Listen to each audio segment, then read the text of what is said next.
Friends, मैं साधन और आप देख रहे हैं समाज खबर एनडीटी न्यूज। आज मैं आपके लिए एक ऐसी खबर लाया हूं जिसके बाद आप खुशी से फूले ना समाएंगे। Any problem one solution, Faizan computers. अगर आपके पास कोई भी कंप्यूटर की प्रॉब्लम है, आपको नया कंप्यूटर चाहिए, नया लैपटॉप चाहिए, नया हार्ड डिस्क चाहिए, या आपके कंप्यूटर को रिपेयरिंग की जरूरत है, या आपके पीसी को, फर्स्ट हैंड सेकंड हैंड आपको सब मिल सकता है। जैसे कि आप नंबर देख ही सकते होगे 9769025411। अगर आपको इनसे कोई भी काम है तो आप इनसे संपर्क करें, ये आपकी मदद जरूर करेंगे। तो चलिए आज की हमारी न्यूज की तरफ बढ़ते हैं। बीजेपी पार्षदों ने दिल्ली मेयर शैली ओबराय पर किया हमला, तो चलिए देखते हैं वीडियो। हुआ हमारी और भी महिला पार्षद हैं जिन पर हमला हुआ, जिनके साथ बदतमीजी की गई, और हमारी आशु ठाकुर जो महिला पार्षद हैं, इन पर हमला किया गया चंदन चौधरी जी के द्वारा। इनके दुपट्टे को भी खींचा गया, जो एक बहुत ही शर्मनाक घटना है। आज मैं ये अपील करना चाहती हूँ भारतीय जनता पार्टी से कि अपनी हार को स्वीकार कर लें, अपनी बौखलाहट को इस तरह से ना दिखाएं कि महिलाओं पर अत्याचार करने लगे, महिलाओं पर जानलेवा हमला करने लगे। तो अब आज ये वीडियोस हैं, अगर आप देखना चाहते हैं तो आप इसको दिखाइए। दिल्ली नहीं, पूरे देश की जनता को दिखाइए कैसे भारतीय जनता पार्टी के पार्षद गुंडागर्दी करते हैं और सदन का अपमान ही नहीं, इस कुर्सी का भी अपमान करते हैं। देखिए मैं वीडियो ऑन कर रही हूँ, आप इसमें देख सकते हैं मेयर अपनी कुर्सी पे बैठी हुई हैं, सदन की प्रक्रिया चल रही है। उसी दौरान भारतीय जनता पार्टी के पार्षद लोग यहाँ पे खड़े हैं और ऑल ऑफ अ सडन वो मेयर पे हमला करते हैं। ये मेयर है, उनकी कुर्सी को खींचते हैं, उनको धक्का देते हैं। मेयर को अपनी जान बचाकर भागना पड़ता है। वो हॉल के बाहर जाती हैं तो वहां पर अर्जुन मारवा हॉल के बाहर भी उनको धक्का देती हैं और वो गिर जाती हैं बुरी तरह से। इसके बाद हंगामा हाउस में जारी रहता है। आप ये देखिए, आप इस वीडियो में देखेंगे कि किस तरह चंदन चौधरी ने आशु ठाकुर जी को उनके दुपट्टे से खींचा और खींच खींच के स्टेज से आधे रास्ते पार कर गए। ये ना सिर्फ महिला पर हिंसा है, ये एक जानलेवा हमला है। आप इसको देखिए, आप देखिएगा कि किस तरह से ये देखिए आशु ठाकुर, चंदन चौधरी, इन्होंने उनको दुपट्टे को खींचा और उन्हें घसीट कर वहां पर हाउस से बाहर ले गए। और भारतीय जनता पार्टी के पार्षदों ने सारे बैलेट पेपर फाड़ दिए, सारे कागज चुरा लिए, वहां से ले गए। और अब ये मेरी नैतिक जिम्मेदारी बनती है स्टैंडिंग कमेटी के चुनाव को दोबारा करवाने की। हमने सदन को 27 फरवरी सोमवार 11 बजे तक स्थगित किया है और सोमवार को 27 फरवरी को 11 बजे बैठक फिर से होगी और स्टैंडिंग कमेटी का चुनाव दोबारा होगा। ठीक है। एक सेकंड देखिए, आज जो हाउस में हुआ उसने ना सिर्फ दिल्ली का बल्कि भारत का सर शर्म से झुका दिया। आज भारत की राजधानी में राजधानी की महिला मेयर पर सदन के अंदर इस देश की रूलिंग पार्टी के चुने हुए प्रतिनिधियों ने जानलेवा हमला किया। अगर आज इस शहर की मेयर सुरक्षित नहीं है भारतीय जनता पार्टी वालों से, तो कोई महिला कैसे सुरक्षित होगी? मेयर पर हमला हुआ, महिला पार्षदों पर हमला हुआ, पूरा देश देख रहा है। भारतीय जनता पार्टी एमसीडी का चुनाव हार गई है, लेकिन चुनाव हारने के बाद वो लोकतंत्र का सम्मान नहीं करते, वो संविधान का सम्मान नहीं करते, वो किसी इलेक्शन के नतीजे को नहीं मानते। मेयर, डिप्टी मेयर का चुनाव हम सुप्रीम कोर्ट के फैसले से करवा के लेके आए। स्टैंडिंग कमेटी का चुनाव हुआ तो कल उन्होंने बैलेट बॉक्स चोरी कर लिया, बैलेट बॉक्स में पानी डाल दिया, बैलेट पेपर फाड़ दिए। आज उनकी शर्तों के अनुसार हमारी मेयर ने चुनाव करवाया फिर से। जब उन्हें लगा कि काउंटिंग में चुनाव हार गए तो फिर उन्होंने हमला कर दिया। क्या उनको संविधान का सम्मान करना नहीं आता? अगर वो मेयर के किसी भी फैसले से असहमत थे, उनके पास कोर्ट का दरवाजा था। ये संवैधानिक तरीका होता है।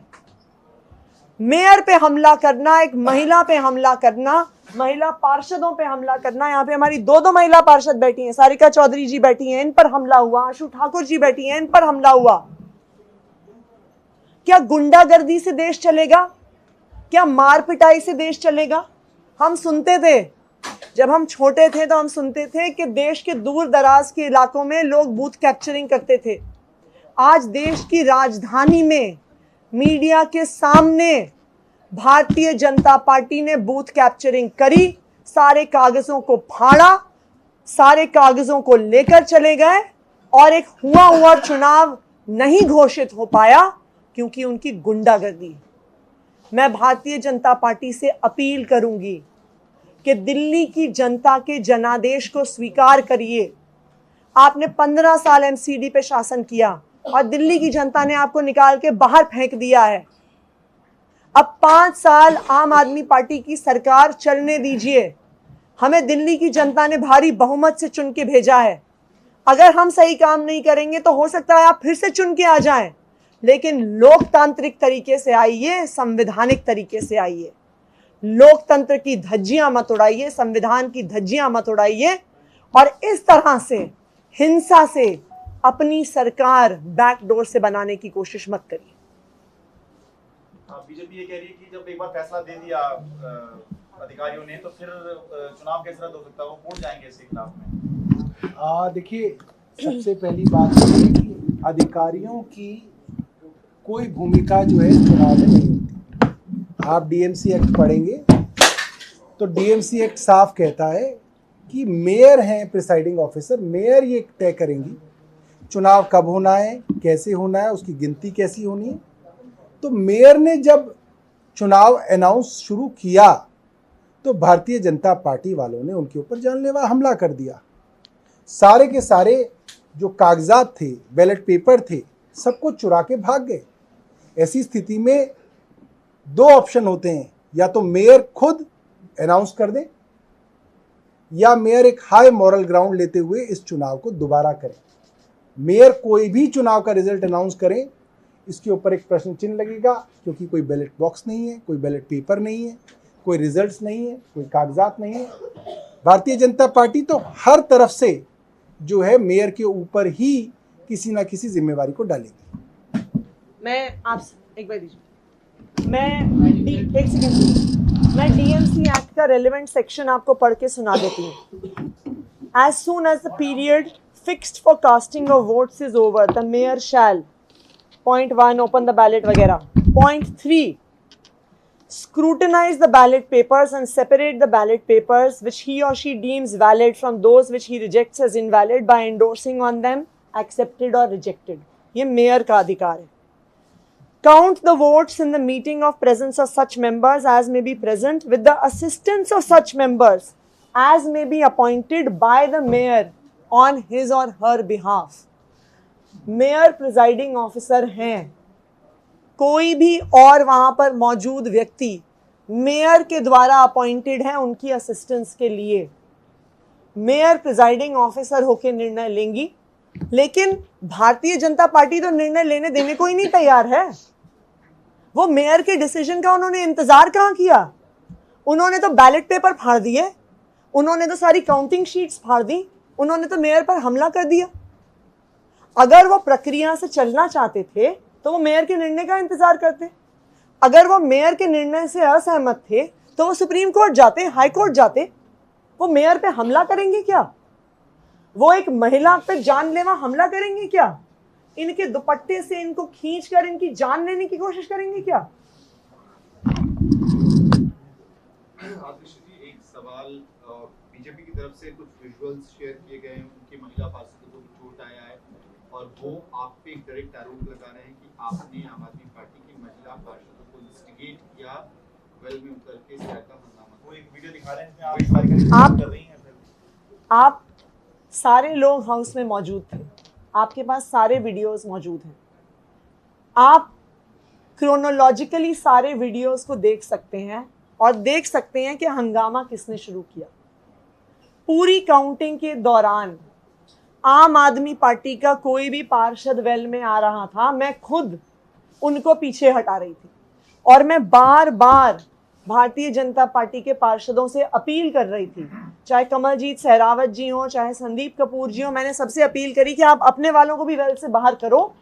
मैंने कई बार उनको बोला और शुरू में तो उन्होंने कोऑपरेट भी किया और उन्होंने अपने पार्षदों को वेल से पीछे किया, पर जिस मौके पर उनको लगा कि मेयर रिजल्ट अनाउंस करने वाली हैं और वो चुनाव हारने वाले हैं, तो सारे भारतीय जनता पार्टी के पार्षद एक बाढ़ की तरह स्टेज पे आए, मेयर की कुर्सी को धक्का दिया, मेयर को धक्का दिया, चाहे रवि नेगी हो, चाहे चंदन चौधरी हो, चाहे अर्जुन मारवा हो, उन्होंने मेयर पे जानलेवा हमला किया।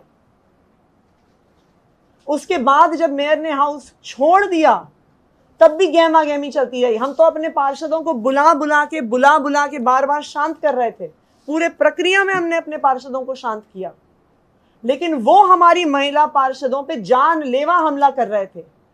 उनके आपने देखा इस वीडियो में आशु ठाकुर को किस तरह से घसीट के बाहर लेके गए हैं।